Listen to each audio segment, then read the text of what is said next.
पहचान, identification of a man. This lesson and this story I am going to read you once, children. Afterwards I am going to explain you in Hindi and English. एक बार एक राजा था। उसके दो सैनिक जंगल में भटक गए। राजा को बहुत जोर की प्यास लगी थी। राजा को कुछ दूर एक झोपड़ी दिखाई दी। उसने अपने एक सैनिक को वहां से थोड़ा पानी लेने के लिए भेजा। सैनिक झोपड़ी में गया तथा उसमें रहने वाले वृद्ध से बोला, अबे ओ बूढ़े, थोड़ा पानी देना, मेरा स्वामी प्यासा है। बूढ़े ने पानी देने से मना कर दिया। बोला, मेरे पास नहीं है। सैनिक खाली हाथ वापस राजा के पास लौट आया। अब राजा ने दूसरे सैनिक को पानी लेने भेजा। उस सैनिक ने भी बूढ़े से उसी तरह बात की तो बूढ़े ने उसे भी पानी देने से मना कर दिया।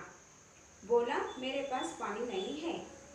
अब राजा स्वयं झोपड़ी में गया और बोला, बाबा जी, मेरा नाम सूरज सिंह है, मुझे बहुत प्यास लगी है, क्या थोड़ा सा पानी मिल सकता है? आपकी बड़ी कृपा होगी।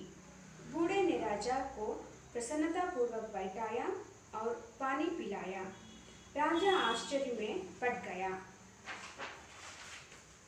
राजा बोला, बाबा जी, मुझ जैसे पहले दो आदमी आप पानी लेने आए थे, आपने उन्हें तो पानी नहीं दिया, फिर मुझे पानी क्यों दे दिया? बूढ़े ने कहा, बेटा, उनकी वाणी में मधुरता और आदर का भाव नहीं था, इसलिए मैंने उन्हें पानी देने से मना कर दिया।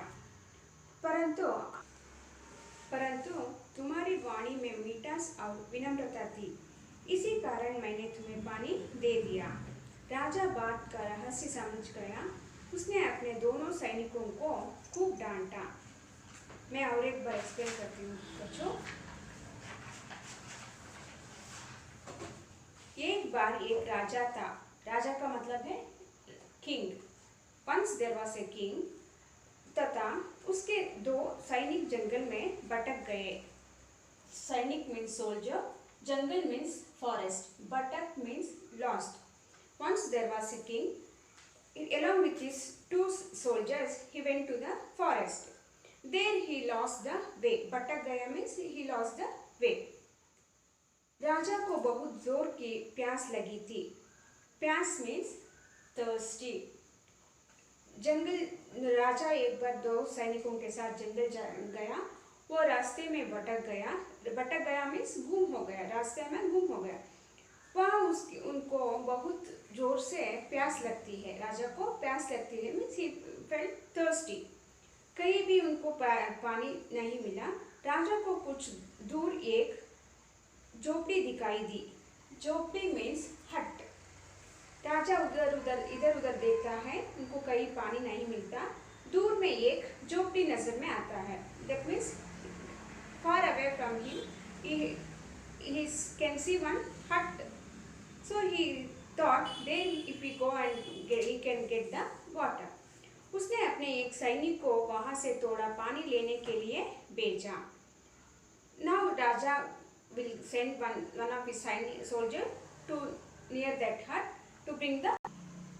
Now Raja will send one of his soldier near the hut to bring the water. राजा ने एक सैनिक को उस झोपड़ी के पास भेजता है पानी लेने के लिए। सैनिक झोपड़ी में गया तथा उसमें रहने वाले वृद्ध से बोला। वहाँ सैनिक जाकर देखता है एक झोपड़ी में एक वृद्ध बैठा था। The soldier will go near the hut and he saw that an old man was sitting inside the hut. He will ask that old man. Soldier will ask, अबे ओ बूढ़े, थोड़ा पानी देना। He will ask in a loud and rude voice, hey old man, give me some water. अरे बूढ़े, थोड़ा पानी दे दो। इस तरह जोर की आवाज से वो पूछता है। मेरा स्वामी प्यासा है। मेरा स्वामी प्यासा है means my king is thirsty. So can I get water? He will not say even little. That means he will not request. He will order him that he wants a water. बूढ़े ने पानी देने से मना कर दिया. मना means refuse. Old man will refuse to give the water. मेरे पास पानी नहीं है. सैनिक काली हाथ वापस राजा के पास लौट आया. काली हाथ means with empty hand.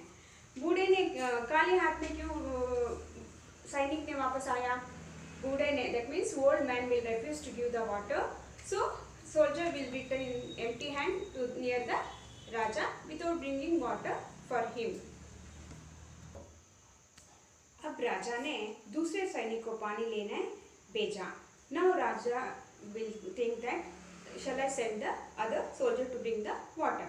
उस सैनिक ने भी बूढ़े से उसी तरह बात की. That means now the second soldier will go and ask that old man to give the water in the same tone. That means he will also raise his voice and he will not request the old man to give the water. He will order him that my king is thirsty, I want the water. तो बूढ़े ने उसे भी पानी देने से मना कर दिया. Now this time also the old man refuses to give the water for the second soldier also, because he also spoke rudely to him. मेरे पास पानी नहीं है. Old man will tell, I don't have any water. अब राजा स्वयं झोपड़ी में गया और बोला. स्वयं means himself. Now both the soldiers returned without bringing the water with the empty hand. So now is back. राजा स्वयं झोपड़ी के पास जाता है. That means Raja will himself go near the hut. He will go and ask him, Babaji, मेरा नाम सूरज सिंह है. He introduced himself. Raja will introduce him first. That means मेरा नाम सूरज सिंह है. I am सूरज सिंह राजा. मुझे बहुत प्यास लगी है. I am thirsty. क्या थोड़ा सा पानी मिल सकता है? He will request the old man. Even he is a Raja, he is a king. He requests that old man to give some water. Can I have some water? He will ask. बूढ़े ने राजा को प्रसन्नतापूर्वक बिठाया और पानी पिलाया. राजा आश्चर्य में पड़ गया. This time when king asked water, old man gave water. He made him to sit first and then gave water. This time king was surprised. Why he was surprised, children? When before king asked, he sent 2 of his soldiers near the old man, but old man refused to give water. But when king asked, immediately he gave water. राजा बोला, बाबाजी मुझे से पहले 2 आदमी पानी लेने आए थे. King will ask the old man, before me 2 of my soldiers came to ask water. उन्होंने तो पानी नहीं दिया, फिर मुझे पानी क्यों दे दिया? You refused to give water for my soldier, but when I asked, immediately you gave the water. Why you gave water for me? He will ask that old man. बूढ़े ने कहा, बेटा, उनकी वाणी में मधुरता और आदर का भाव नहीं था. वाणी means voice, children. मधुरता sweetness, मीठास also sweetness. विनम्रता kind or polite. When our king asked old man, why did you give water for me? Old man will answer, when your soldiers came to ask water, there was no politeness or kind in their words. They ordered me and their voice was so loud. इसलिए मैंने उनको पानी नहीं दिया. आपके वाणी में, that means in your voice, he is answering king. He is telling in your voice there was kindness, polite, sweetness. इसलिए मैंने आपको पानी दे दिया. परंतु तुम्हारी वाणी में मीठास और विनम्रता थी, इसी कारण मैंने तुम्हें पानी दे दिया. राजा बात का रहस्य समझ गया. He understood the meaning of the sentence. उसने अपने दोनों सैनिकों को खूब डांटा. डांटा means scolded. After hearing to the words of old man, Raja will go back and he scolded the soldiers. See, children, if there is polite and kind in your words, you can achieve anything. If you order or if you talk in a loud voice, you will not get anything. So, आदमी की Pehchan means you can identify the man by his speaking itself. I hope you all understood this lesson, children. Thank you, children.